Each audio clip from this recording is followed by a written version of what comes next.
La noche en la prisión de máxima seguridad del altiplano no es realmente negra. Es de un color gris industrial, una penumbra metálica sostenida por el zumbido incesante de los generadores y los inhibidores de señal que vibran en los dientes de quienes caminan por sus pasillos. Para el oficial G, un hombre que había dedicado 15 años de su vida a ser una pieza invisible del sistema penitenciario mexicano, el silencio siempre había sido su mayor aliado. En una prisión de este calibre, el silencio significa que las reglas se están cumpliendo. Pero esa noche de 2015, el silencio se sentía denso, como si el aire mismo estuviera cargado de una electricidad estática que presagiaba una tormenta de sangre y billetes. El oficial G no era un criminal por naturaleza, era un burócrata del orden, un padre de familia que desayunaba café rancio y se ponía un uniforme azul marino que cada día le pesaba más en los hombros. Su rutina era un ciclo infinito de llaves girando, botas resonando en el concreto, y el olor penetrante a desinfectante industrial mezclado con la humedad de las celdas. Sin embargo, el reclutamiento por parte del cártel de Sinaloa no comenzó con una explosión ni con un secuestro dramático. Comenzó con la erosión lenta de su estabilidad. El cártel no busca romperte los huesos, busca encontrar la grieta en tu armadura moral e inyectar en ella una dosis de miedo y ambición tan letal que no haya vuelta atrás. Todo comenzó 3 semanas antes, en un pequeño café de Toluca, un lugar de paredes amarillentas y luz mortecina, lo suficientemente lejos del altiplano para sentirse seguro, pero lo suficientemente cerca para que el peligro fuera una presencia física. El oficial G estaba sentado solo, disfrutando de su único momento de paz antes de entrar al turno de noche, cuando un hombre se sentó frente a él. El extraño vestía un traje gris que costaba más que el salario anual del oficial. Sus ojos tenían la frialdad de quien ya ha decidido el destino de los demás antes de saludarlos.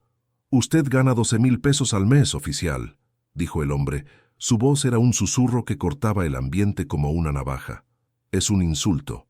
Un hombre que custodia al señor más importante del mundo debería vivir como un rey, no como un esclavo del gobierno que apenas puede pagar la colegiatura de su hija en la Universidad de Medicina. El oficial G sintió que el corazón se le detenía. En el mundo de la inteligencia, cuando alguien menciona tu salario, te está diciendo que ya conocen tu precio, pero cuando mencionan el sueño de tu hija, te están diciendo que ya son dueños de tu voluntad. El hombre del traje deslizó un sobre de manila sobre la mesa. Dentro no había dinero todavía.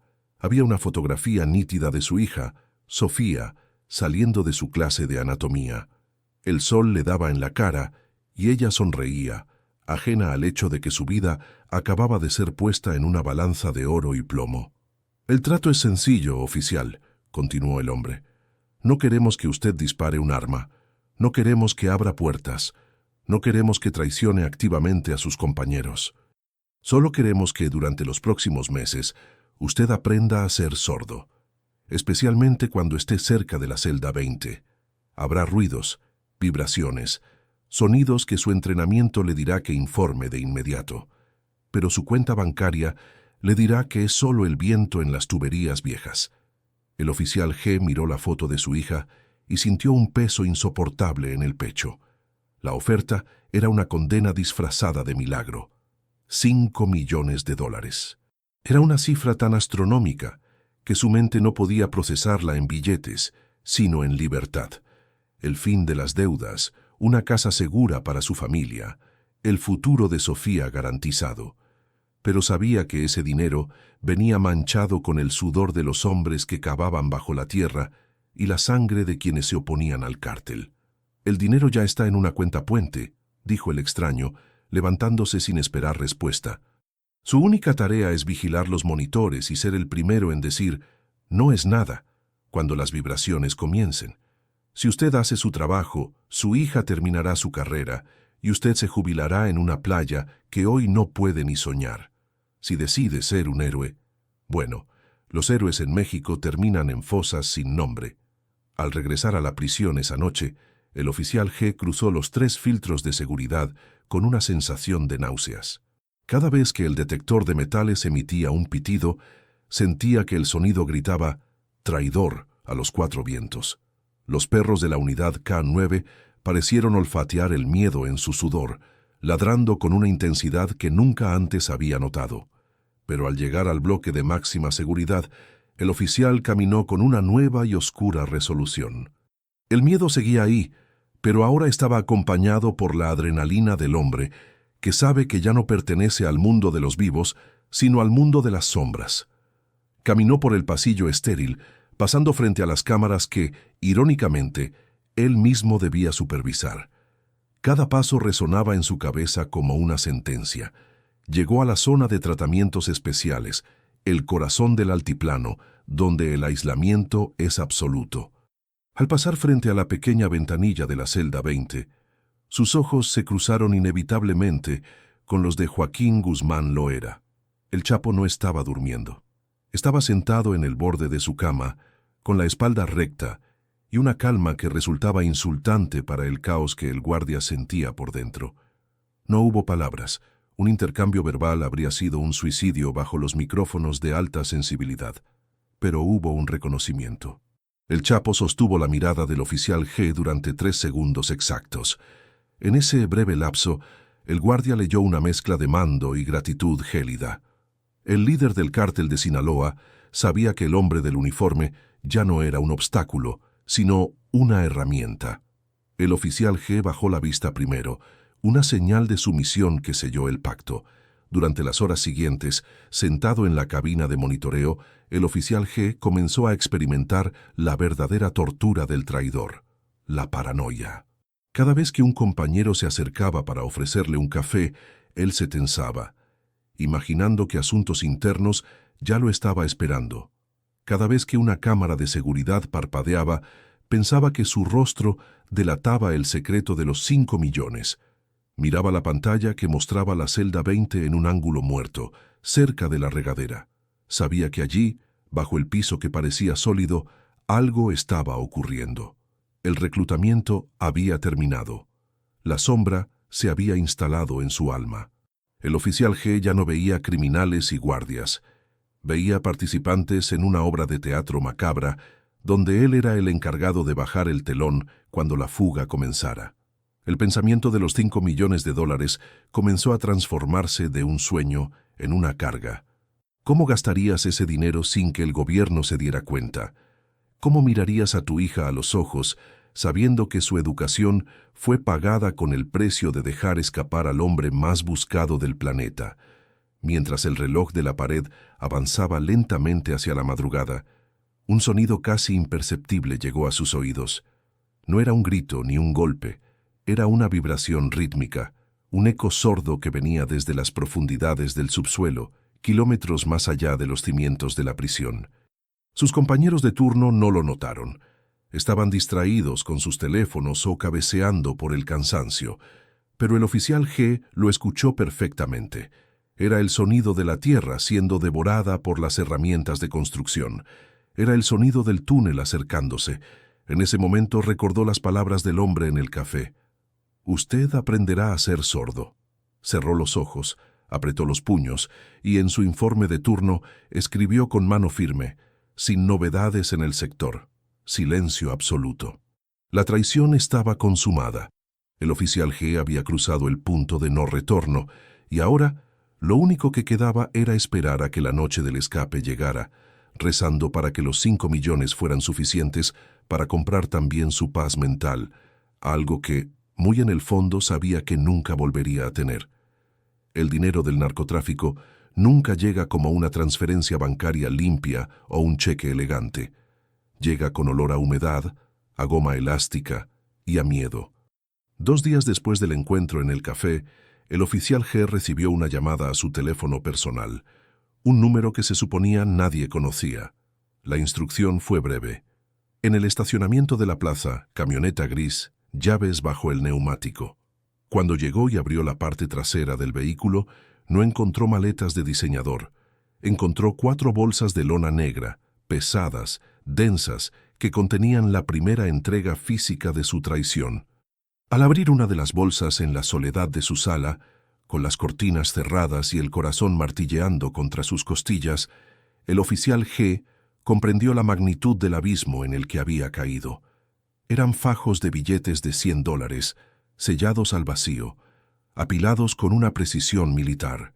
Ver $5 millones no es como en las películas, es ver una montaña de papel que representa la muerte de miles de personas y ahora la compra de su propia alma. El brillo verde de los billetes bajo la luz mortecina de su lámpara no le dio paz, le dio náuseas. Ese dinero era un ancla que lo arrastraría al fondo del océano. ¿Cómo escondes $5 millones cuando vives en una casa de interés social y conduces un auto de hace 10 años? Esa fue la primera etapa de su descenso a la locura. El oficial G comenzó a ocultar el dinero en las paredes, bajo las tablas del piso, dentro de los juguetes de su hija que ya no usaba. Cada billete que tocaba se sentía caliente, como si estuviera marcado con fuego. La lealtad, que antes era un concepto abstracto de honor y patria, ahora tenía un peso físico que hacía que su espalda doliera. El precio de su lealtad al Estado había sido barato. El precio de su lealtad al cártel de Sinaloa sería eterno. Al regresar a su turno en el altiplano, el uniforme le quedaba más apretado. Sentía que cada uno de sus compañeros, desde el cocinero hasta el director del penal, podía oler el dinero en su piel. Pero la verdadera prueba comenzó cuando los ruidos en el bloque de máxima seguridad cambiaron de frecuencia. Ya no eran solo vibraciones lejanas. Ahora, desde su puesto en la cabina de control, el oficial G empezó a detectar un patrón rítmico. Era un taladro, una percusión constante que desafiaba la estructura misma de la prisión. Bajo la celda 20, a más de 10 metros de profundidad, un equipo de ingenieros y mineros traídos desde Alemania y Sinaloa estaba perforando el granito. El oficial G miraba el monitor de la cámara de seguridad. En la pantalla, Joaquín El Chapo Guzmán parecía estar haciendo lo de siempre: caminar en círculos, lavarse la cara, sentarse en su cama. Pero el oficial G sabía leer entre líneas. Notaba cómo el líder del cártel subía el volumen de su pequeña televisión o cómo arrastraba su silla para camuflar los sonidos que venían del suelo. Un martes por la madrugada, la vibración fue tan fuerte que un vaso de agua sobre el escritorio de la cabina de control comenzó a generar ondas perfectas. El oficial Martínez, un guardia joven y entusiasta que cubría el turno con él, se detuvo en seco. «¿Escuchaste eso, G? Parece que algo se está rompiendo allá abajo», dijo Martínez frunciendo el ceño y acercándose al panel de audio. El oficial G sintió que el sudor frío le recorría la nuca. Sus dedos se cerraron sobre el borde de la mesa. En ese momento, los $5 millones gritaron en su mente. «Es la caldera, Martínez. Ya sabes que esas tuberías tienen 50 años y nunca les dan mantenimiento. Con el cambio de presión del agua, siempre hacen ese escándalo. No anotes nada. Solo nos hará llenar papeleo innecesario y el jefe de turno nos va a quitar el descanso de la mañana», respondió G con una voz que sonaba extrañamente calmada, una calma nacida del terror puro. Martínez dudó, miró el monitor y luego a su mentor. La confianza de 15 años de servicio pesó más que la evidencia de sus propios oídos. «Tienes razón. Este lugar se está cayendo a pedazos de todos modos», concluyó el joven guardia, volviendo a su café. Esa fue la primera vez que el oficial G utilizó activamente su autoridad para proteger el túnel. Al mentirle a su compañero, no solo estaba protegiendo al Chapo, estaba enterrando a Martínez y a todos los demás en una red de complicidad de la que no saldrían vivos. La ingeniería de ruido se volvió una danza macabra. El cártel de Sinaloa no solo estaba excavando un túnel, estaba excavando la integridad del sistema judicial. El oficial G recibía instrucciones a través de mensajes en clave. «Asegúrate de que la cámara del pasillo B parpadee a las 3:00 am. Si escuchas la perforadora hidráulica, activa la prueba de alarmas de incendio en el ala opuesta para distraer». Cada acción lo hundía más. Ya no era un espectador, era el director técnico de la fuga. La paranoia comenzó a manifestarse en sueños. Soñaba que el túnel no terminaba en una casa a las afueras de la prisión, sino que terminaba debajo de su propia cama, y que de él salían miles de billetes de $100 que lo asfixiaban hasta dejarlo sin aire. Se despertaba gritando, asustando a su esposa, a quien le decía que era solo el estrés del trabajo en la joya de la corona de las prisiones mexicanas.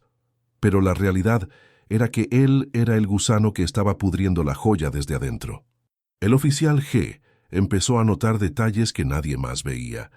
El Chapo Guzmán estaba más delgado, sus ojos brillaban con una intensidad renovada.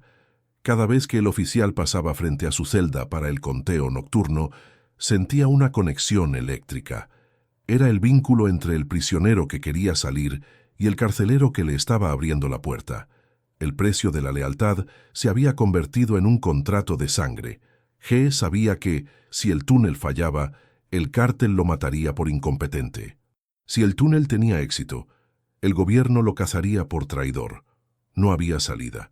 Estaba tan atrapado en ese túnel como los hombres que movían la tierra con palas y picos a medianoche. Una tarde, mientras revisaba el perímetro exterior, el oficial G vio un camión de basura saliendo de la zona cercana a la prisión. Notó que la suspensión del vehículo estaba demasiado baja, como si llevara toneladas de piedra ocultas bajo los desperdicios. Nadie revisó el camión. Nadie hizo preguntas. La corrupción era un aceite que hacía que todo en el altiplano funcionara sin fricciones. Se dio cuenta de que no era el único que había sido comprado.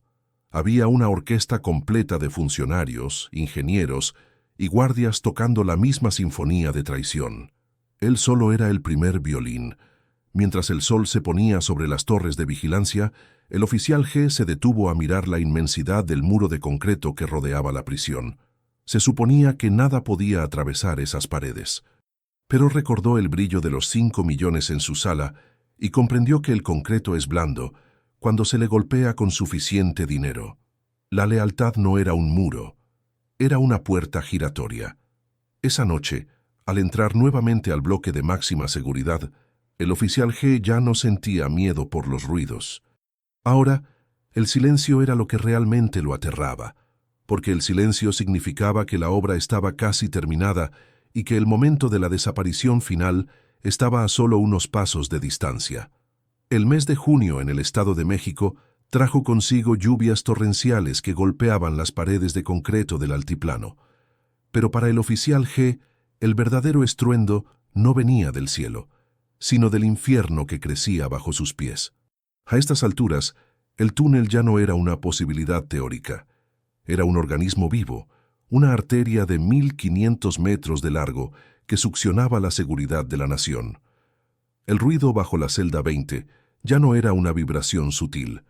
Se había convertido en un golpe rítmico, seco y metálico, que resonaba en las tuberías de todo el bloque B cada vez que los mineros del cártel chocaban contra una veta de roca especialmente dura. El oficial G se encontraba en el centro de una tormenta de sospechas. En el comedor de los guardas, el aire estaba saturado de un nerviosismo eléctrico. Los hombres que llevaban años custodiando a los criminales más peligrosos del país tenían un instinto animal para detectar lo inusual. ¿Ustedes lo sienten?, preguntó el oficial Ramos durante el cambio de turno, dejando su bandeja de comida con un golpe seco. En las noches, cuando todo se apaga, el suelo del pasillo central vibra. No es la caldera, G. Yo sé cómo suena una caldera vieja. Esto suena a herramientas. Esto suena a obra negra. G sintió que un frío sudoroso le empapaba la camisa bajo el chaleco antibalas. Sus dedos se apretaron alrededor de su taza de café hasta que los nudillos se pusieron blancos.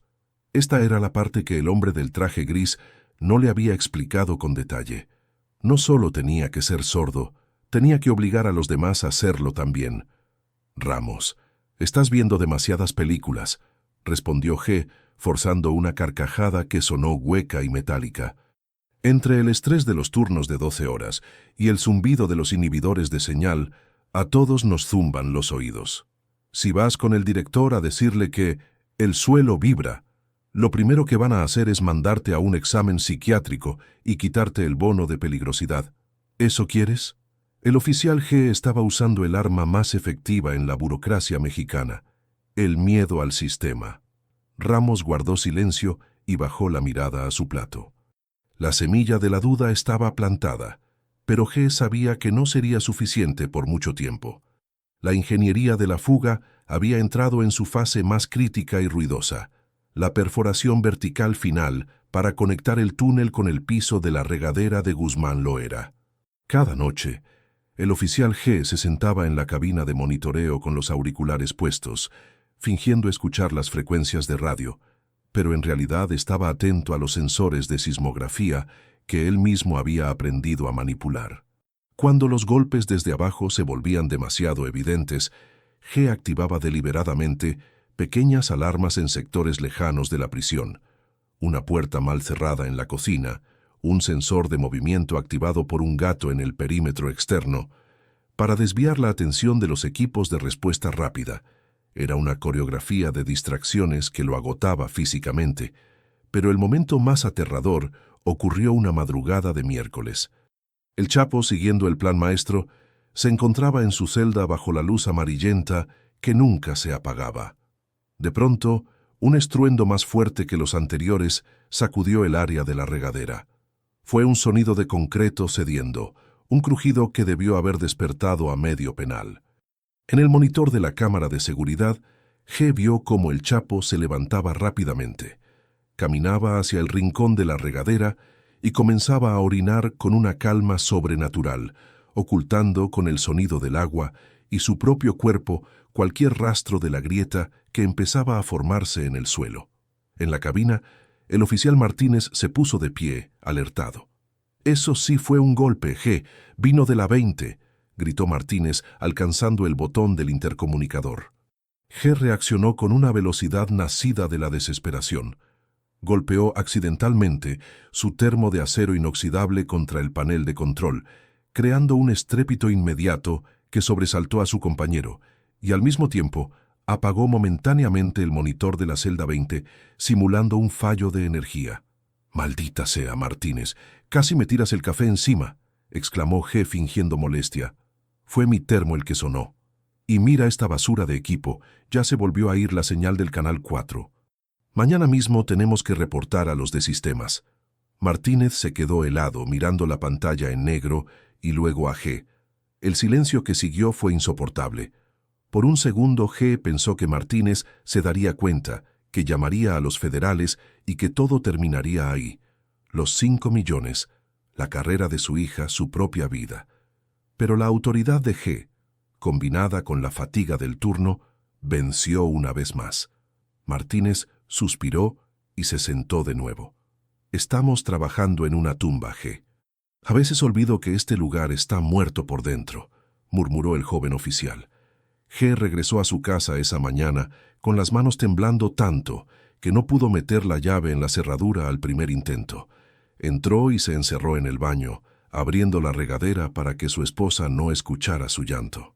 El dinero, esos millones ocultos que ahora sumaban una fortuna incalculable bajo sus pies, ya no se sentía como un premio. Se sentía como el peso del concreto que estaban removiendo bajo la celda del Chapo. Cada vez que escuchaba un ruido en su propia casa, la lavadora, un camión pasando por la calle, su mente lo transformaba en el sonido de la excavación. La paranoia había mutado. Ya no temía solo al cártel o al gobierno, temía al sonido mismo. Se dio cuenta de que el Chapo no era el único que estaba construyendo un túnel. G también estaba cavando uno en su propia vida, un túnel que lo alejaba de su familia, de su moral y de cualquier posibilidad de redención. Sabía que la conexión estaba a punto de completarse. Los ruidos estaban cesando, lo cual era aún más aterrador, porque significaba que la ingeniería de fuerza bruta había terminado y que ahora solo quedaba el acto final, el vacío. Esa noche, antes de dormir, G miró a su hija cenando mientras estudiaba sus libros de medicina. Ella era la razón de todo esto, se decía a sí mismo una y otra vez como un mantra para no volverse loco. Es por ella, es por su futuro. Pero al ver su reflejo en el espejo del pasillo, solo vio a un hombre que había vendido sus oídos al diablo y que ahora rezaba para que el silencio que tanto deseaba no fuera en realidad el silencio de su propia ejecución. ¿Crees que el oficial G logrará mantener el secreto o la presión de sus compañeros lo hará caer antes de la fuga? La tensión está en su punto máximo. Si quieres saber cómo el cártel logró la precisión milimétrica para perforar exactamente debajo de la regadera del Chapo y qué pasó con el guardia que casi descubre la verdad. Suscríbete ahora para no perderte la parte 4. Deja tu comentario. ¿Qué harías tú si escucharas ese ruido bajo la celda del hombre más peligroso del mundo? ¿Informarías o cobrarías los 5 millones? El 11 de julio de 2015 no amaneció como un día histórico. Amaneció como un sábado cualquiera de rutina asfixiante en el altiplano.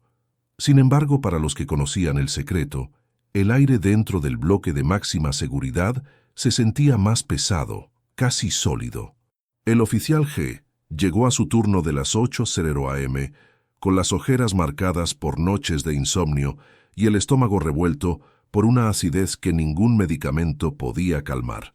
Sabía que ese era el día. Las instrucciones que habían llegado a través de la red de mensajería del cártel eran claras. Hoy se abre la ventana al cielo. El agujero no era un simple hueco en la tierra, era una obra maestra de la ingeniería criminal. Durante meses, los mineros habían trabajado con coordenadas GPS de alta precisión y teodolitos láser para asegurar que, después de excavar 1,5 kilómetros desde una casa en construcción en Santa Juanita, saldrían exactamente debajo de la celda 20. Un error de apenas medio metro hacia cualquier dirección habría significado chocar con los muros de carga de la prisión o, peor aún, emerger en el pasillo central frente a las patrullas armadas. Pero el cártel no comete errores de medio metro cuando hay 5 millones de dólares, pagando el silencio de los ojos que deben vigilar. Desde la cabina de monitoreo, el oficial G observaba la pantalla número 4. En el recuadro grisáceo, Joaquín Guzmán Loera se veía extrañamente inquieto. No era una inquietud de miedo, sino de preparación. El Chapo, un hombre acostumbrado a los túneles desde sus inicios en la frontera, sabía que el concreto bajo su regadera ya no era una barrera, sino una cáscara de huevo a punto de romperse. El oficial G ajustó el brillo del monitor. Sus manos sudaban tanto que el ratón de la computadora se le resbalaba. Sabía que la cámara de la celda 20 tenía un punto ciego legal. Por respeto a la privacidad del reo, la zona de la regadera no se grababa de la cintura para abajo. Ese pequeño espacio de 50 por 50 centímetros de supuesta ética carcelaria era la puerta de salida más grande de la historia. Bajo el piso, los mineros estaban realizando la operación quirúrgica. Utilizaron gatos hidráulicos silenciosos y productos químicos expansivos que fracturaban el concreto desde adentro hacia afuera, evitando el uso de explosivos que habrían alertado a los sensores sísmicos del perímetro. El oficial G veía cómo el Chapo se acercaba una y otra vez a la regadera, moviendo su pequeña televisión, ajustando su ropa, haciendo ruidos innecesarios para cubrir el siseo del concreto cediendo. A las 8:52 p.m., el momento llegó. En el monitor, G vio cómo el Chapo se cambió de zapatos, se puso un calzado más cómodo y se dirigió a la zona de la regadera. Se agachó. Desapareció de la vista de la cámara por unos segundos. En ese instante, el mundo se detuvo para el oficial G.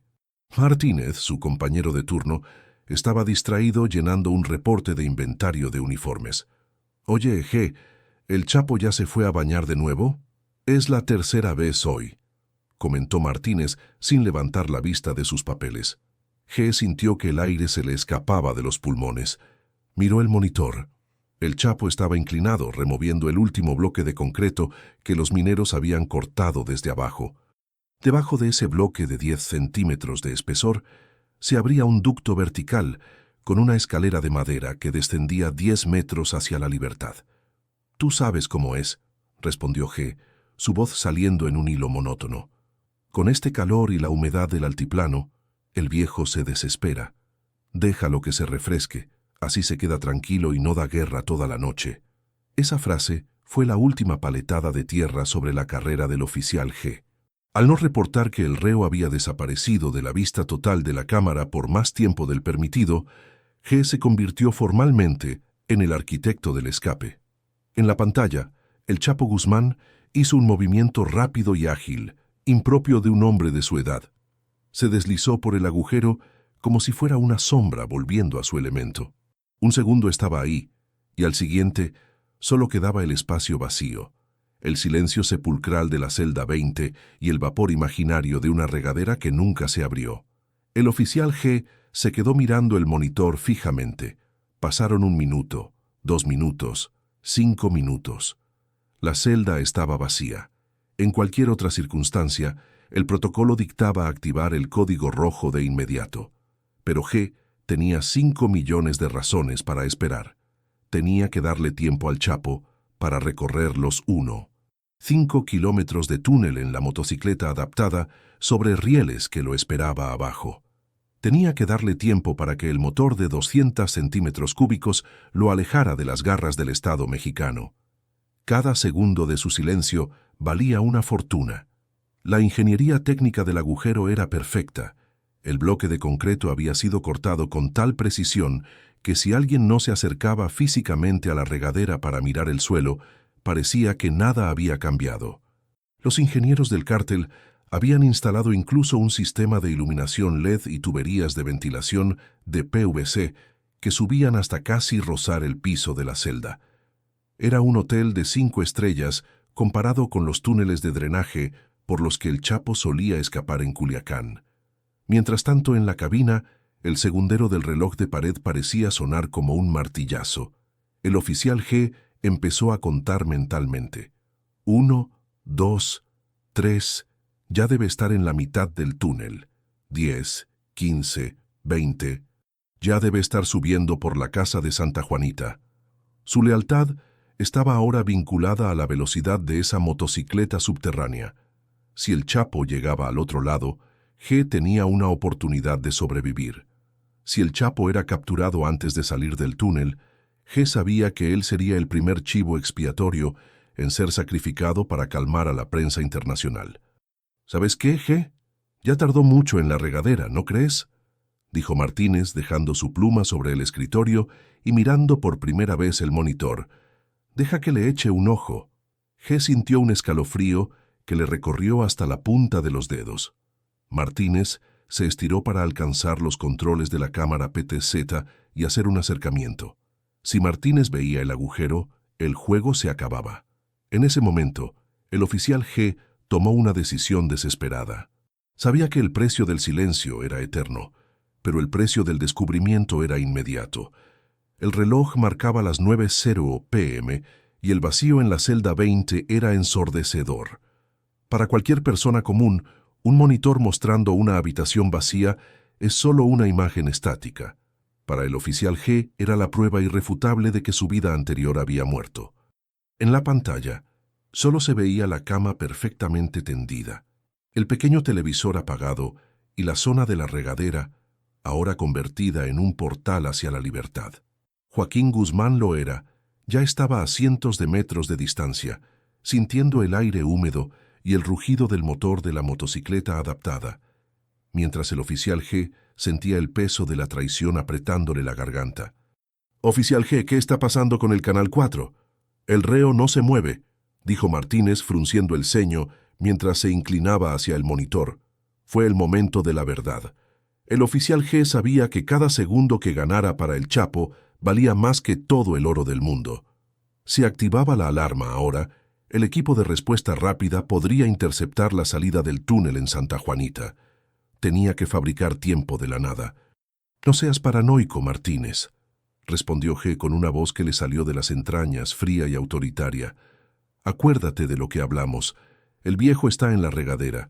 Se está lavando. ¿Quieres ser tú el que entre ahí y lo interrumpa mientras se está aseando? Ya sabes cómo se pone de mal humor cuando invadimos su privacidad de higiene. Si reportamos un código rojo y resulta que solo se estaba tardando más de la cuenta, el director nos va a colgar de los pies por incompetentes». Martínez vaciló. Esa era la clave de la corrupción en el altiplano. Nadie quería ser el mensajero de las malas noticias. El oficial G estaba apostando la vida a la pereza y al miedo al protocolo de sus propios compañeros, pero los minutos seguían cayendo como gotas de plomo. 9:05 p.m., 9:10 p.m. El silencio en la cabina era tan denso que G podía escuchar los latidos de su propio corazón, un tambor rítmico que parecía gritar «culpable, culpable». De repente, una voz por el radio de alta frecuencia rompió la calma. Centro de control a bloque B. Solicitamos estado de situación del objetivo 1. Era una revisión de rutina desde la central externa. G sintió un calambre eléctrico en la nuca. Martínez estiró la mano hacia el radio, pero G se adelantó, arrebatándolo con una rapidez casi violenta. Aquí oficial G, bloque B. Situación normal. Objetivo 1 en aseo personal. Sin novedades, dijo a través del micrófono. Su mano temblaba tanto que tuvo que esconderla debajo del escritorio inmediatamente después. Acababa de mentirle al comando central. Ya no había vuelta atrás. En ese momento, G se dio cuenta de que no solo estaba vendiendo su silencio, estaba comprando su propia sentencia. Mientras tanto, a 10 metros bajo el concreto, el Chapo Guzmán ya había recorrido 1 kilómetro del túnel. Los mineros y escoltas que lo esperaban abajo lo guiaban con luces LED de color blanco frío. El túnel, con su sistema de ventilación de PVC y su piso nivelado, era un milagro de la ingeniería clandestina. El Chapo, sentado en el carrito de la moto, respiraba el oxígeno que el oficial G le estaba proporcionando a través de su mentira. Pero el tiempo se agotaba. A las 9:18 p.m., la ausencia de movimiento en la celda se volvió imposible de ignorar, incluso para el guardia más descuidado. Martínez ya no estaba convencido. Se puso de pie y se ajustó el cinturón táctico. Ya fue suficiente, G. Voy a bajar a echar un vistazo físico. Esto no me gusta nada. El viejo no hace ruido ni se ve el vapor del agua. Algo anda mal. G supo que no podía detenerlo más sin levantar sospechas definitivas, pero necesitaba una última maniobra. Se puso de pie también, fingiendo una preocupación que por una vez era real. Tienes razón, Martínez. Vamos juntos. Pero primero, déjame revisar el sensor sísmico del pasillo. Si hubo algún ruido extraño, el sistema lo registró. Tú ve adelantándote. Te alcanzo en la entrada del bloque. Era una mentira más. Mientras Martínez caminaba hacia la esclusa de seguridad, el oficial G utilizó su código de acceso para borrar los últimos 15 minutos del registro de video local. Sabía que los servidores centrales tendrían el respaldo, pero borrar el local ganaría horas de confusión durante la investigación inicial. Sus dedos volaban sobre el teclado, ejecutando comandos que nunca debió conocer, pero que el hombre del traje gris le había enseñado en una laptop vieja semanas atrás. Cuando finalmente llegaron a la puerta de la celda 20, el oficial Martínez llamó con fuerza. «Guzmán, Guzmán lo era. Salga de la regadera para el conteo». El silencio que respondió fue absoluto. Era el silencio de una tumba vacía. Martínez abrió la mirilla de acero. Sus ojos se abrieron de par en par. G estaba detrás de él, fingiendo asombro, preparando la cara de tragedia que tendría que mantener durante los próximos meses de interrogatorios. Martínez abrió la celda. El olor a humedad y a tierra fresca salió de la zona de la regadera como un suspiro del inframundo. «¡Se fue! ¡Maldita sea, G! ¡Se fue!», gritó Martínez, su voz quebrándose en un pánico agudo. El oficial G se acercó al agujero. Vio la tapa de concreto perfectamente cortada a un lado. Miró hacia abajo, hacia la oscuridad del ducto que descendía al túnel. En ese fondo oscuro G no vio un escape. Vio el final de su propia paz. Vio los $5 millones transformándose en una cadena perpetua. Pero ya no importaba. El Chapo Guzmán ya estaba fuera del radio de la prisión. La noche del silencio había terminado y ahora comenzaba el ruido más ensordecedor de la historia de México. El sonido de un gobierno que acababa de ser humillado por un albañil, un guardia y un túnel. ¿Te imaginas la cara de los federales cuando entraron y vieron que la celda más vigilada del país tenía un sótano? Esta historia es solo el comienzo. Si quieres descubrir cómo el oficial G logró sobrevivir a los interrogatorios de la CIA y la Marina, y qué pasó realmente con los $5 millones que desaparecieron junto con el Chapo, alto ahí. Si estás disfrutando de este thriller basado en hechos reales, tienes que ser parte de nuestro círculo íntimo. Dale clic al botón de suscribirse y activa esa campana como si fuera la alarma del altiplano.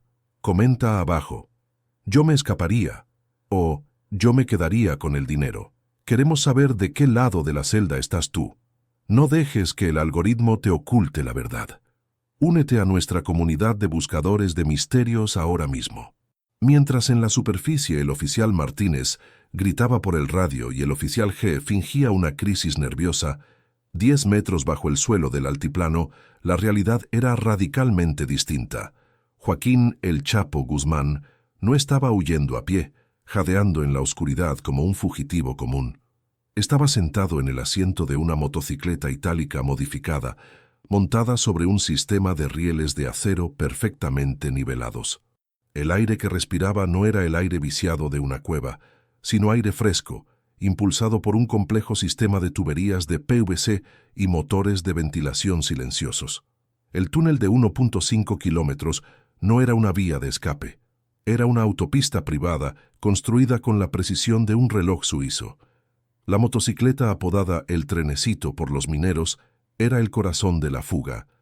Los ingenieros del cártel de Sinaloa habían removido el neumático delantero y adaptado el motor para que funcionara en un ambiente con poco oxígeno. El vehículo contaba con 2 carritos acoplados, uno para el líder y otro para transportar las herramientas y, en caso de emergencia, oxígeno suplementario. El Chapo, con su casco puesto y una linterna de alta potencia, aceleró el motor.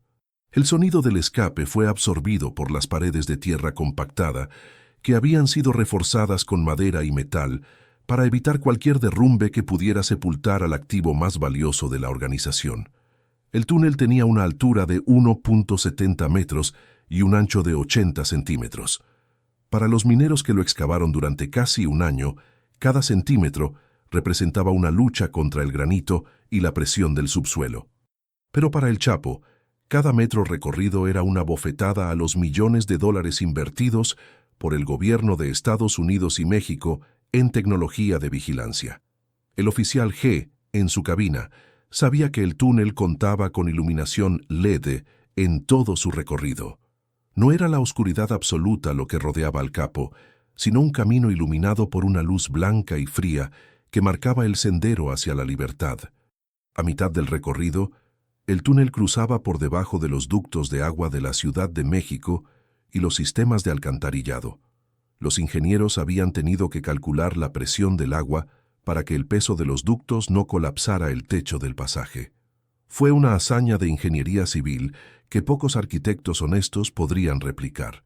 Mientras el motor de la moto zumbaba rítmicamente, el Chapo pasaba por debajo de las torres de vigilancia, donde sus propios guardas, comprados como el oficial G, miraban hacia el horizonte, ignorando el rugido subterráneo que ocurría directamente bajo sus botas. El oficial G, en la superficie, recordaba las especificaciones técnicas que el hombre del traje gris le había mencionado para asegurar su confianza. «Es un túnel de 5 estrellas, oficial. El señor no va a ensuciarse ni los zapatos». Y era verdad. El piso del túnel estaba tan bien nivelado que la motocicleta podía alcanzar los 30 kilómetros por hora sin vibraciones peligrosas. En menos de 10 minutos, un hombre podía cruzar la distancia que a las fuerzas especiales les tomaría horas procesar. Pero el túnel no solo era una estructura física, era un monumento a la logística criminal. Durante la construcción se extrajeron más de 3.250 toneladas de tierra. ¿Cómo desaparecieron tantas toneladas de escombros frente a las narices de una prisión de máxima seguridad? El oficial G lo sabía bien. Camiones de basura, camiones de materiales de construcción y una bodega estratégicamente ubicada en Santa Juanita que funcionaba como base de operaciones. Todo el vecindario veía el movimiento, pero en México el silencio no solo es salud, es supervivencia. El oficial G era solo el último eslabón de una cadena de sordera que se extendía hasta las oficinas más altas de la administración pública. Cuando el Chapo llegó al final del túnel, la motocicleta se detuvo frente a una escalera de madera que subía otros 10 metros hacia una bodega discreta. Allí, el aire olía a campo, a libertad y a gasolina. El líder sinaloense subió los peldaños con la agilidad de quien sabe que el mundo lo está buscando en el lugar equivocado. Arriba, Lo esperaba un equipo de élite del cártel de Sinaloa, armados hasta los dientes, con vehículos blindados y una ruta de escape aérea ya coordinada. Mientras tanto, en la celda 20, los primeros peritos de la Procuraduría General de la República, PGR, bajaban al agujero con linternas estupefactos. Al tocar las paredes del túnel, se dieron cuenta de que no estaban frente a una obra improvisada. La madera era de primera calidad, las conexiones eléctricas eran profesionales y el sistema de ventilación era más eficiente que el de la propia oficina del director del penal. El oficial G, viendo la reacción de los investigadores, tuvo que morderse la lengua para no decir: «Yo les advertí que el concreto estaba blando». El costo estimado de esa obra superaba los $2 millones solo en materiales y mano de obra, sin contar los sobornos. Los 5 millones que recibió el oficial G eran solo una fracción del presupuesto operativo de la fuga. En ese momento, G comprendió que el túnel de la libertad del Chapo era, en realidad, el túnel de la perdición para él. La moto que llevó al líder a la gloria dejó al guardia en el centro de un torbellino legal que apenas estaba comenzando. El túnel permanecía ahí, como una cicatriz abierta en la tierra, demostrando que no hay muro lo suficientemente alto ni seguridad lo suficientemente estricta cuando se tiene la combinación exacta de ingeniería avanzada y la debilidad humana del oficial G. El trenecito de la libertad había cumplido su misión y el eco de su motor bajo la tierra seguiría atormentando los sueños del guardia durante el resto de sus días en una celda que esta vez no tendría salida. El sonido de la alarma en el altiplano no es un timbre común, es un aullido electrónico que se mete en los huesos y te recuerda que el sistema ha fallado. Pero para cuando ese aullido comenzó a retumbar en los pasillos de concreto, el oficial G ya llevaba casi una hora ejecutando su propia sinfonía de engaños. La falsa alarma no fue un error, fue una maniobra táctica diseñada para crear una niebla de confusión tan espesa que las fuerzas especiales no supieran hacia dónde disparar. Cuando el oficial Martínez gritó que la celda estaba vacía, el protocolo dictaba un cierre total inmediato, lockdown. Sin embargo, el oficial G, con una frialdad que solo dan los $5 millones y el miedo a la muerte, tomó el radio y lanzó una serie de coordenadas contradictorias. Atención, centro de control. Posible disturbio en el sector C. Repito, sector C. Veo sombras en el perímetro norte, gritó G por la frecuencia abierta, desviando la atención de los equipos de respuesta rápida hacia el lado opuesto de donde se encontraba la celda 20. Mientras los guardias armados corrían hacia el sector C, tropezando entre ellos y apuntando sus linternas a las sombras del muro exterior, el oficial G ganaba minutos de oro. En la cabina de control, comenzó a manipular los registros de las bitácoras. Escribió con mano tembladora pero firme que el último avistamiento visual confirmado del reo había sido a las 9:15 p.m., cuando en realidad el Chapo ya estaba a kilómetros de distancia. Esta alteración del tiempo era crucial. Si el gobierno creía que el escape acababa de ocurrir, buscarían en las inmediaciones. Si sabían la verdad, activarían los retenes en las carreteras federales y aeropuertos privados de inmediato. La actuación de G fue digna de un premio.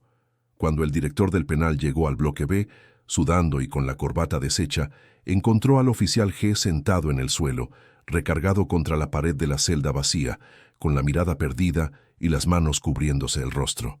«¿Cómo pudo pasar esto en su turno, oficial?», rugió el director, cuya carrera se estaba desintegrando en ese preciso segundo. G levantó la vista, forzando que sus ojos se vieran vidriosos por el pánico. «No lo sé, señor. Todo estaba normal. Revisamos los sensores, revisamos las cámaras. El equipo falló. La tecnología nos traicionó», respondió G, sembrando la semilla de que la culpa no era humana, sino técnica. Esta narrativa de la falla técnica era el escudo de G. Si lograba convencer a los investigadores de que los sensores sísmicos y las cámaras habían tenido un error de software, sus mentiras de las semanas anteriores sobre el ruido de la caldera se convertirían en advertencias ignoradas por el sistema, no en complicidad. G sabía que Martínez estaba confundido y asustado, así que se acercó a él y le susurró al oído, casi como un consejo fraternal. Si decimos que escuchamos algo y no lo reportamos, nos van a meter a esa celda a nosotros. Di que el sistema marcaba todo en verde. Protégete, muchacho. El caos en el altiplano era total. Los federales empezaron a llegar en helicópteros, bajando con cuerdas como si estuvieran en una zona de guerra. Entraron a la celda 20 y al ver el agujero en la regadera, el silencio que se produjo fue más aterrador que los gritos anteriores.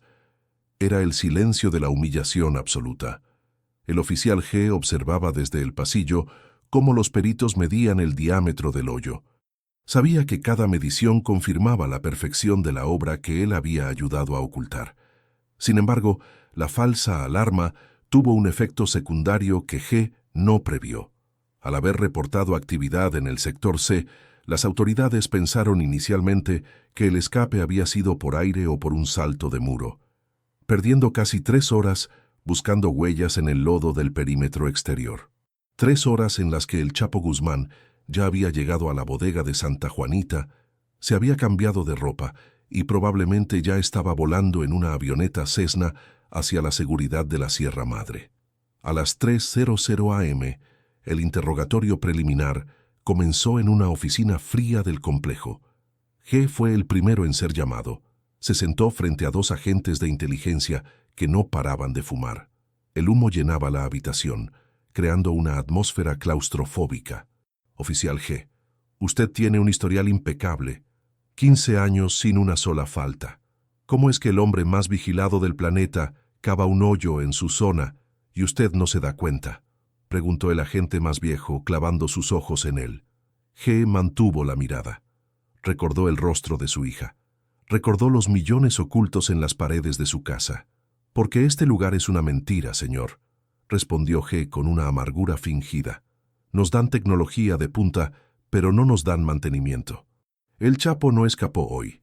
Escapó el día que decidieron que las cámaras de la regadera tenían puntos ciegos. Yo solo soy un guardia, no un adivino.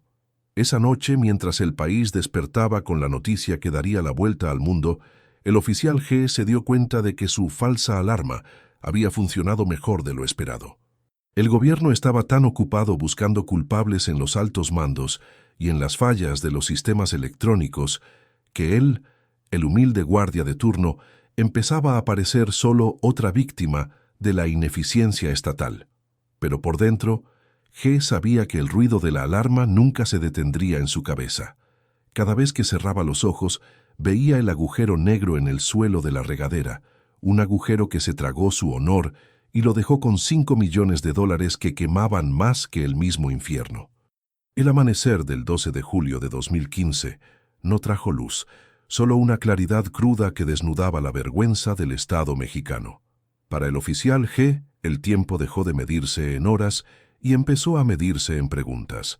Fue trasladado a una sala de interrogatorios en el Centro de Detención del Aceido, subprocuraduría especializada en investigación de delincuencia organizada. El lugar era un cubo de concreto sin ventanas, con una mesa de metal atornillada al suelo y una luz fluorescente que emitía un zumbido eléctrico capaz de quebrar los nervios del hombre más firme. Frente a él no estaban los guardias comunes con los que compartía café. Estaban los perros de presa de la inteligencia federal, hombres que no creían en las fallas técnicas y que habían sido entrenados para detectar la mentira en la dilatación de una pupila o en el ritmo de una respiración. El oficial G estaba sentado con las manos esposadas a la silla, sintiendo el frío del metal contra sus muñecas, mientras un agente de mirada opaca lanzaba sobre la mesa un fajo de fotografías de la celda vacía. «Oficial G, hablemos de los ruidos», dijo el agente. Su voz era un susurro monótono que llenaba la habitación. «Tenemos testimonios de reos de las celdas contiguas que dicen que el suelo vibraba desde hace meses. Tenemos registros de que usted estuvo en la cabina de monitoreo el 70% de las noches en que esas vibraciones fueron más intensas. Dígame, ¿es usted sordo o simplemente es el hombre más rico de este edificio?» G sintió un vacío en el estómago, pero recordó el entrenamiento mental que el hombre del traje gris le había dado. «Nunca niegues lo obvio, solo dale una explicación estúpida». «Reporté los ruidos 3 veces en el último año. respondió G manteniendo el contacto visual, una técnica arriesgada pero necesaria. Están en las bitácoras diarias de mantenimiento. Dijeron que eran las calderas del bloque B. Dijeron que la estructura del penal se estaba asentando, porque el terreno es fangoso. Si los reos lo escucharon, nosotros también, y la respuesta siempre fue la misma. No se preocupen, es la infraestructura. ¿Por qué me culpan a mí por creerle a mis superiores? El interrogador se inclinó hacia adelante, invadiendo el espacio personal de G. El olor a tabaco y café amargo era sofocante. No lo culpamos por creer, oficial. Lo culpamos por el tiempo. Hay un vacío de 18 minutos entre que el reo desaparece de la cámara y usted activa la primera alerta. 18 minutos en los que usted se quedó mirando una pantalla vacía. ¿Sabe qué se puede hacer en 18 minutos con una moto en un túnel? Se puede llegar al fin del mundo. G sabía que ese era su punto más débil. Los 18 minutos de silencio eran la prueba física de su complicidad. El monitor parpadeó. Ya le dije a los peritos que el sistema de video tiene fallos constantes. Pensé que el cuadro se había congelado, algo que pasa 2 veces por semana. Cuando me di cuenta de que no era un fallo, llamé a Martínez. Estábamos confundidos. Nadie te entrena para ver cómo un hombre se esfuma por una regadera en una prisión de máxima seguridad. Estábamos en shock, no estábamos cobrando. El segundo agente, que había permanecido en las sombras del rincón, caminó hacia la mesa. No llevaba uniforme, sino una guayabera blanca que contrastaba con la oscuridad del cuarto. Era un psicólogo forense. Usted habla mucho de su hija, G. Sofía, ¿verdad? Estudia medicina. Es una carrera cara. Sus registros financieros dicen que usted vive al día, pero curiosamente, el último pago de su matrícula se hizo en efectivo y por adelantado. ¿De dónde salió ese dinero, oficial? ¿De la caja de ahorros de los guardias o de un túnel de 1.5 kilómetros? Ese fue el golpe directo al corazón. G sintió que el mundo se desmoronaba. No esperaba que fueran tan rápidos en rastrear los pagos escolares. Pero su mente, ahora operando en modo de supervivencia pura, fabricó una última línea de defensa. Mi padre murió hace 6 meses. Vendimos un pequeño terreno en Sinaloa de la herencia. Pueden buscar los papeles, están a nombre de mi tío. Si van a perseguir a un guardia por querer que su hija sea alguien en la vida, mientras el Chapo se les escapa por debajo de las narices, entonces este país está más podrido de lo que pensé. G forzó una lágrima de indignación. El interrogador de traje gris lo miró con una mezcla de duda y desprecio. No tenían pruebas directas, solo sospechas y una serie de coincidencias desafortunadas. El cártel había hecho bien su trabajo. El dinero no estaba a su nombre. El terreno en Sinaloa realmente existía, aunque valía 1/10 parte de lo que G decía, y los registros de la bitácora de mantenimiento realmente tenían quejas sobre ruidos en las tuberías. La presión física comenzó después. Lo mantuvieron despierto durante 48 horas, bajo luces blancas intensas, sin comida sólida, solo agua con un sabor metálico. Cada vez que G cerraba los ojos, un guardia golpeaba la mesa de metal con una vara de policarbonato. El objetivo era el agotamiento total, el estado de delirio donde la verdad se escapa sin querer. Pero G tenía un ancla. Sabía que si confesaba, no solo iría a prisión por el resto de su vida, sino que el cártel mataría a Sofía antes de que él terminara de firmar la declaración. El terror al gobierno era grande, pero el terror al cártel de Sinaloa era absoluto. «Diga el nombre», le gritaban al oído. «Diga quién le entregó el dinero. Diga quiénes más en la cabina estaban con usted». G repetía la misma historia, una y otra vez, como una oración mecánica. Sus respuestas se volvieron monótonas, carentes de emoción.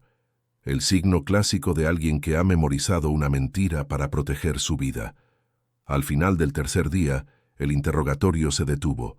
Los agentes salieron de la sala, dejando a G en la penumbra.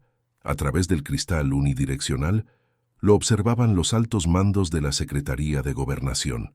«No se va a romper», dijo el agente veterano guardando sus notas.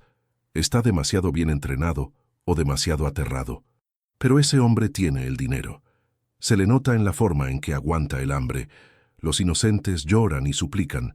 Los culpables, como él, simplemente esperan a que el tiempo pase. G se quedó solo en la silla, con el cuerpo entumecido y la mente fracturada. Había sobrevivido al primer asalto del terror estatal, pero sabía que la verdadera cacería acababa de empezar. Sus propios compañeros, los que no habían sido comprados, ahora lo miraban con odio. La marca del traidor era una mancha que ninguna cantidad de dinero podía limpiar. Mientras lo llevaban de regreso a una celda, esta vez como prisionero, no como guardia, G se preguntó si el Chapo, allá afuera en la libertad de las montañas, alguna vez se acordaría del hombre que se estaba pudriendo en el silencio por él. El interrogatorio no había terminado, solo se había mudado a su propia conciencia, donde las preguntas nunca se detendrían. La libertad bajo investigación es, en realidad, una celda sin paredes. Tras 72 horas de interrogatorios que le destrozaron los nervios, el oficial G fue suspendido de sus funciones y enviado a su casa. El gobierno no tenía pruebas suficientes para procesarlo de inmediato, pero el estigma ya estaba sellado. Al caminar hacia la salida de las instalaciones del aceido, G sintió que el sol de la tarde le quemaba la piel. No era el calor lo que le molestaba, sino la sensación de tener 1000 ojos clavados en su nuca. Ya no era el oficial G, ahora era el paria, el hombre que dejó ir al Chapo, el rostro de la traición nacional. Al llegar a su vecindario, se dio cuenta de que el mundo que conocía se había desvanecido. Había patrullas de la Policía Federal estacionadas en las esquinas de su calle y reporteros merodeando cerca de su puerta. Su esposa lo recibió con un abrazo frío, lleno de preguntas que él no podía responder. Su hija, Sofía, lo miraba con una mezcla de horror y confusión desde el pasillo. La noticia de que su educación podría estar manchada con el dinero del narcotráfico ya había llegado a sus oídos. En ese momento G comprendió que los 5 millones de dólares no habían comprado su libertad, sino que habían financiado la destrucción de su hogar. Pero el verdadero terror no venía del gobierno, sino de las sombras.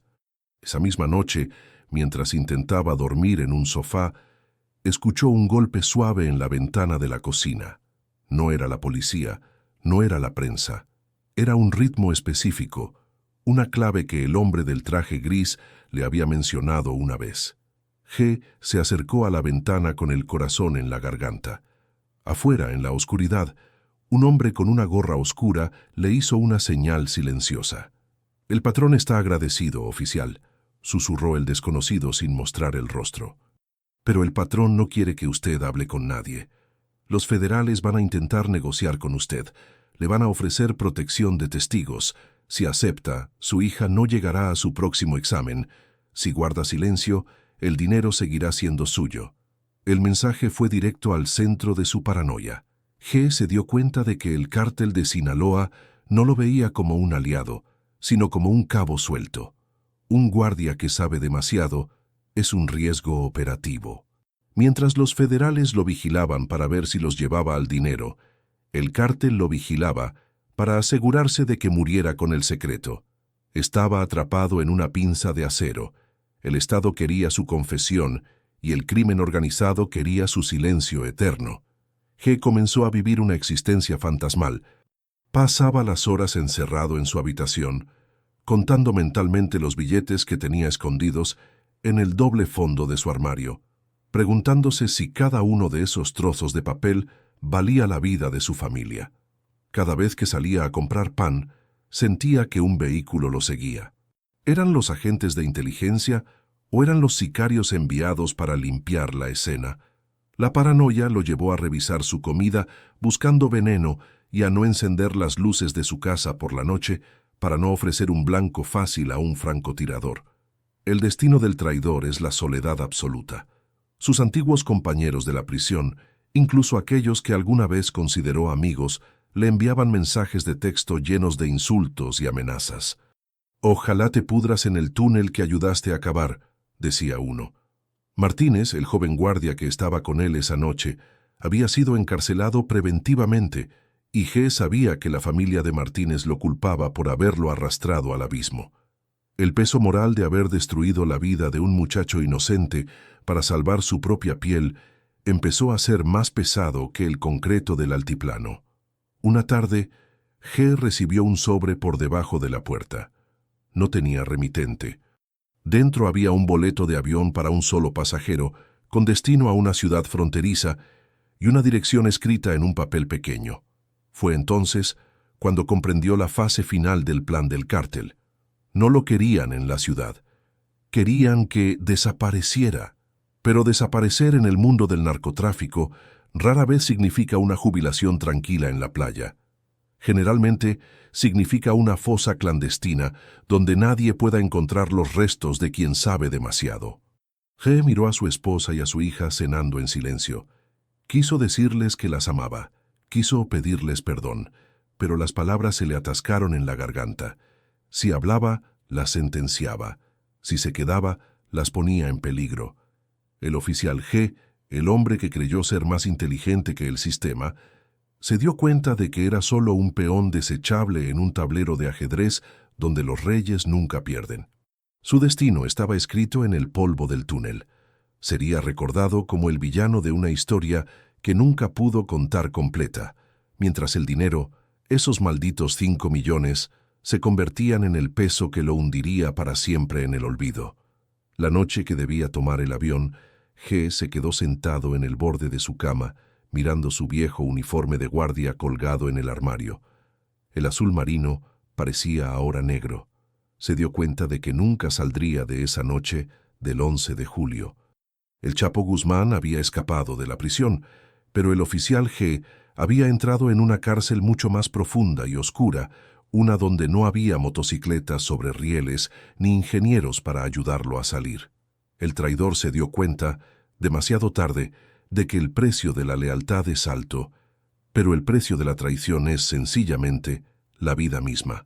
Tener 5 millones de dólares en efectivo no es una bendición, es un problema logístico de proporciones catastróficas. Para el oficial G, el dinero que inicialmente vio como el pasaporte a una vida de ensueño se había convertido en un cáncer de papel que devoraba el espacio de su casa y la paz de su mente. Los billetes, apilados en fajos sellados al vacío, pesaban aproximadamente 50 kilogramos. No podía depositarlos en un banco, no podía comprar una propiedad y, lo más aterrador de todo, no podía esconder el olor. El aroma del dinero del narcotráfico es una mezcla de tinta, humedad y productos químicos que parece impregnar hasta las paredes. G pasaba las noches en vela, moviendo las bolsas de lona de un rincón a otro de su pequeña vivienda. Primero las ocultó en el doble fondo de un armario, pero la paranoia le decía que los perros de la Policía Federal, que patrullaban su calle, podrían oler la fortuna desde el pavimento. Luego intentó enterrar una parte en el patio trasero, bajo una capa de concreto fresco, pero el sonido de la pala contra la tierra le recordaba demasiado al ruido del túnel bajo la celda 20. Cada billete de $100 era una prueba incriminatoria que le quemaba las manos. El oficial G había descubierto la gran paradoja del traidor. Era millonario en el papel, pero seguía siendo un miserable en la realidad. El rastro de los 5 millones malditos comenzó a dejar huellas antes de lo previsto. El sistema financiero mexicano, bajo la presión extrema de la inteligencia estadounidense, DEA, activó alertas rojas sobre cualquier movimiento inusual en las zonas cercanas al altiplano. Aunque G no había gastado una fortuna en lujos evidentes, cometió el error del principiante. La generosidad por culpa. Compró un coche nuevo para su hermano, pagó deudas de familiares lejanos y, lo más grave, comenzó a realizar compras de equipo médico costoso para la universidad de su hija bajo nombres falsos que la inteligencia federal rastreó en cuestión de días. La Unidad de Inteligencia Financiera, UIF, no necesitó entrar en su casa para saber que G estaba ocultando algo. Cruzaron los datos de su salario oficial, esos 12,000 pesos mensuales que el hombre del traje gris había mencionado con desprecio, con el nivel de vida que su círculo familiar empezaba a mostrar. El dinero maldito estaba actuando como un faro de luz en medio de la oscuridad. Cada peso que salía de esas bolsas de lona dejaba un rastro de sangre y corrupción que llevaba directamente al oficial G, pero el peligro no solo venía de la ley. El cártel de Sinaloa, al ver que el guardia estaba moviendo el dinero de forma descuidada, envió un mensaje final. Una mañana, G encontró una de las bolsas de lona en su porche, pero no estaba llena de dinero. Estaba llena de cenizas y contenía una bala de calibre .50 con su nombre grabado. El mensaje era cristalino: si el dinero nos delata, tú dejas de existir. Los 5 millones ya no eran suyos, eran una fianza por su vida que el cártel estaba cobrando en forma de silencio absoluto. El oficial G se encontraba en medio de una guerra silenciosa por una fortuna que ni siquiera podía gastar en un buen plato de comida sin sentir que un francotirador lo observaba. La desesperación llevó a G a intentar lo impensable: quemar una parte del dinero. Se encerró en el baño, el mismo lugar donde fingió no escuchar el túnel, e intentó prender fuego a un fajo de billetes. Pero el papel moneda de alta calidad no arde fácilmente. Humea, apesta y deja un residuo negro y pegajoso. Mientras veía cómo los rostros de los presidentes estadounidenses se retorcían bajo las llamas, G comenzó a reírse histéricamente. Se dio cuenta de que estaba intentando destruir lo único que le quedaba, mientras su familia lo miraba desde el otro lado de la puerta como si fuera un extraño, un monstruo que el túnel del Chapo había vomitado en su sala de estar. El oficial G recordó las palabras del maestro, el albañil del primer video: el concreto nunca olvida, y el dinero tampoco. Los 5 millones de dólares estaban malditos porque no representaban riqueza, sino la deuda eterna que el guardia había contraído con el diablo. Cada vez que intentaba lavar un billete, manchaba más su propia historia. La fortuna que debía salvar a su hija se estaba convirtiendo en la razón por la que ella nunca podría volver a caminar por la calle con el apellido de su padre sin sentir vergüenza. El rastro del dinero estaba cerrando el círculo, y G sabía que, muy pronto, el gobierno o el cártel vendrían a reclamar el pago final, y no aceptarían papel moneda como devolución. Contagem de caracteres, 9.210 caracteres. O que achou da parte des. Explorei o peso psicológico e logístico de esconder milhões em espécie e como a generosidade do guarda começou a atraí-lo. Se estiver pronto, vamos para o grande final. Parte 11, Eleco de Almoloya, onde fechamos a história com o destino final do oficial G e uma reflexão poderosa sobre o preço da traição. Hoy las paredes del altiplano, antes conocido como Almoloya de Juárez, siguen en pie, desafiando al cielo con su gris cemento y sus alambres de púas. Pero para el oficial G, el mundo se ha reducido a un espacio mucho más pequeño que una celda de máxima seguridad. La historia no terminó con un escape heroico hacia una playa paradisíaca. Terminó en el silencio sepulcral de una sala de justicia donde el honor no tiene precio, pero la traición tiene una sentencia de por vida. El oficial G, el hombre que no escuchó nada, se convirtió en el eco más persistente de esa noche de julio de 2015. El destino final del oficial fue el mismo lugar que juró custodiar, pero del otro lado de las rejas. Tras meses de vigilancia, la inteligencia financiera finalmente cerró el cerco. No fue necesario un tiroteo ni una persecución a alta velocidad. Bastó con el rastro de esos billetes malditos que empezaron a aparecer en las manos equivocadas.